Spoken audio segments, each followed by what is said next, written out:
नमस्कार, आप देख रहे हैं चैनल इंडिया छत्तीसगढ़। मैं हूं उपेंद्र। बढ़ते हैं खबरों की तरफ। रायपुर से रविशंकर शर्मा की खबर है। उप मुख्यमंत्री अरुण साव ने आज मंत्रालय में राज्य कैबिनेट की बैठक के बाद पत्रवार्ता को संबोधित किया।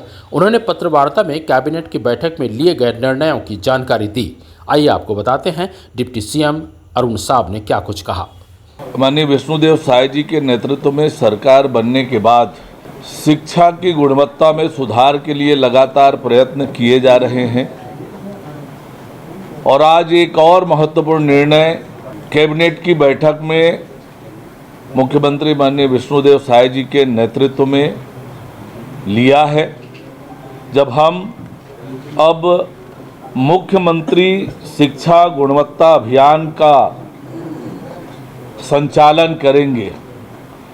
इसके माध्यम से शिक्षा की गुणवत्ता सुधारने, पालक शिक्षक सहभागिता बढ़ाने और शैक्षणिक उपलब्धियों को उन्नत करने के लिए कई महत्वपूर्ण बिंदुओं पर फोकस किया जाएगा। स्कूल शिक्षा विभाग द्वारा अभियान के संबंध में विस्तृत दिशा निर्देश जारी किया जाएगा।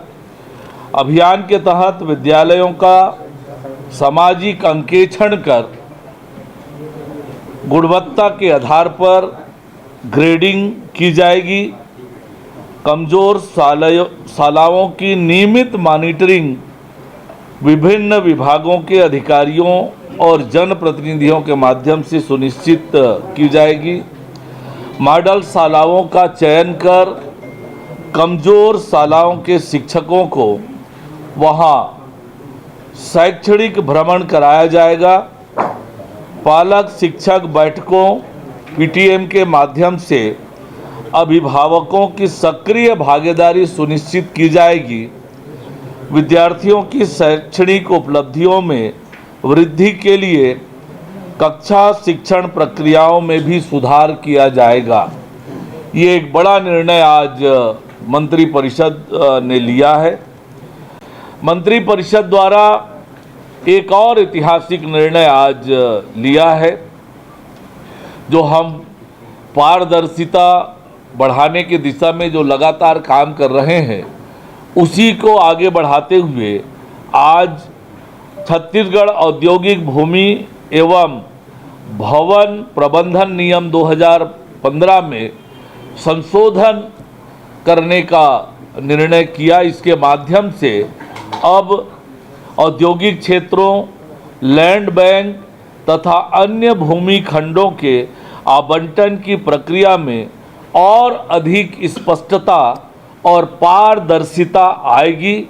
इससे औद्योगिक निवेशकों को भूमि आवंटन की प्रक्रिया को बेहतर ढंग से समझने और उसका लाभ उठाने में सुविधा होगी। ये भी एक ऐतिहासिक निर्णय आज मंत्रिपरिषद में लिया गया। जैसा कि आपको पता है कि हमारी सरकार ने औद्योगिक नीति 2024-30 लागू की है और लगातार अभी इन्वेस्टर्स मीट का आयोजन सरकार ने किया है। माननीय मुख्यमंत्री विष्णुदेव साय जी लगातार अलग अलग प्रमुख शहरों में जाकर इन्वेस्टर मीट कर रहे हैं और अब जब एक वातावरण बना है इन्वेस्टमेंट का, बड़े पैमाने पर एमओयू हो रहे हैं, ऐसे में थोड़ा और हमने अपने औद्योगिक नीति में परिवर्तन करने का, संशोधन करने का निर्णय किया है, जिसे आज मंत्रिपरिषद ने अनुमोदित किया है। साथ ही एक और बड़ा निर्णय कला और साहित्य के क्षेत्र में काम करने वाले जो लोग हैं, जो अर्थाभाव में ग्रस्त हैं, ऐसे कलाकारों को प्रोत्साहन देने के लिए, राहत देने के लिए आज एक बड़ा निर्णय सरकार ने लिया है, जिसके माध्यम से बजट सत्र में की गई घोषणा के अनुपालन में अब कलाकारों को दी जाने वाली मासिक वित्तीय सहायता पेंशन को 2,000 रुपये से बढ़ाकर 5,000 रुपये प्रति माह करने का निर्णय लिया गया है। इसके लिए संस्कृति विभाग के अंतर्गत संचालित वित्तीय सहायता योजना 1986 में संशोधन के प्रस्ताव का मंत्रिपरिषद द्वारा अनुमोदन किया गया। इससे उन कलाकारों साहित्यकारों को आर्थिक संबल मिलेगा जो आजीविका के लिए संघर्षरत हैं।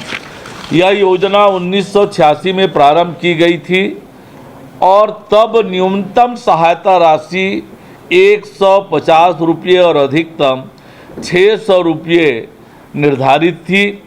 बाद में 2007 में इसे बढ़ाकर 1500 रुपये और फिर 2012 में बढ़ाकर 2000 रुपये किया गया था और 2012 के बाद से कोई वृद्धि नहीं हुई थी और अब इस पर वृद्धि का निर्णय लिया गया है।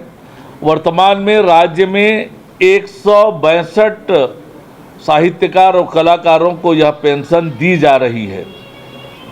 वर्तमान में हर कलाकार को साहित्यकार को 24,000 रुपये पेंशन मिल रही है, जो संशोधन के बाद अब 60,000 रुपये सालाना हो जाएगी। इससे वार्षिक व्यय 38.88 लाख रुपये से बढ़कर 97.20 लाख रुपये हो जाएगा, जिससे राज्य के बजट पर 58.32 लाख रुपये का अतिरिक्त भार आएगा। पर इससे जो अर्थाभाव से ग्रस्त हमारे साहित्यकार हैं, कलाकार हैं, उनको बड़ी राहत, बड़ा संबल मिलेगा। युवाओं को रोजगार का अवसर बढ़ेगा। नई नीति के तहत जिन कंपनियों में छत्तीसगढ़ के लोगों को नौकरी मिलेगी, उन्हें सरकार की तरफ से अनुदान मिलेगा। हाईटेक खेती को बढ़ावा, अब हाइड्रोपोनिक, एयरोपोनिक जैसी आधुनिक खेती को बढ़ावा मिलेगा। किसानों को नई तकनीक जैसे ऑटोमेशन, इंटरनेट ऑफ थिंग्स का फ़ायदा मिलेगा। साथ ही युवाओं के लिए ट्रेनिंग और खेल कूद की सुविधाएं बढ़ेगी। राज्य में खेल अकादमी और निजी प्रशिक्षण केंद्रों को प्रोत्साहन मिलेगा, जिससे युवाओं को बेहतर ट्रेनिंग और करियर के अवसर मिलेंगे। गुणवत्तापूर्ण विश्वविद्यालयों की स्थापना को प्रोत्साहन मिलेगा। ऑटोमोबाइल रिपेयरिंग और सर्विस सेंटर को भी सभी विकास खंड समूहों में मान्य किया जाएगा। पर्यटन और होटल व्यवसाय को इस संशोधन से और बढ़ावा मिलेगा। बस्तर और सरगुजा संभाग में होटल और रिसोर्ट बनाने के लिए निवेश की न्यूनतम सीमा घटा दी गई है, जिससे इन इलाकों में पर्यटन को बढ़ावा मिलेगा और स्थानीय लोगों को रोजगार मिलेगा। कपड़ा उद्योग को दोगुना प्रोत्साहन देने का संशोधन हमने किया है, जिसके माध्यम से टेक्सटाइल सेक्टर में निवेश करने पर अब 200% तक प्रोत्साहन मिलेगा। इससे सिलाई, कढ़ाई और बुनाई जैसे काम करने वालों को फायदा मिलेगा। लॉजिस्टिक हब बनेगा छत्तीसगढ़।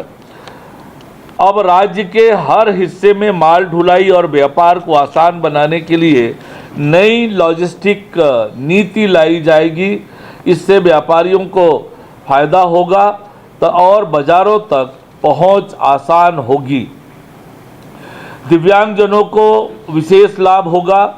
दिव्यांगजनों की परिभाषा को नया रूप दिया गया है ताकि उन्हें ज़्यादा योजनाओं का लाभ मिल सके। ग्लोबल कैपेबिलिटी सेंटर, रक्षा एवं एरोस्पेस सेक्टर को विशेष पैकेज भी मिलेगा। निजी औद्योगिक पार्क के लिए अधोसंरचना अनुदान में बढ़ोतरी तथा प्लग एंड प्ले फैक्ट्री निर्माण को प्रोत्साहन मिलेगा।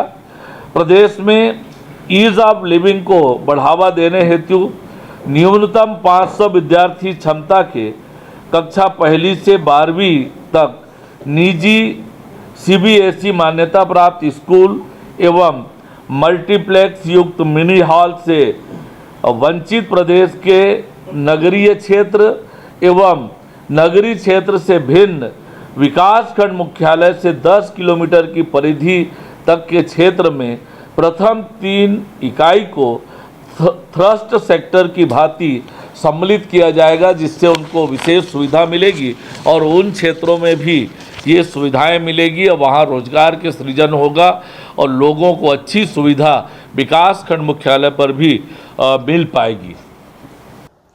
चैनल इंडिया पर खबरों का सिलसिला लगातार जारी रहेगा। सब्सक्राइब करना ना भूलें चैनल इंडिया छत्तीसगढ़ सिर्फ यूट्यूब पर।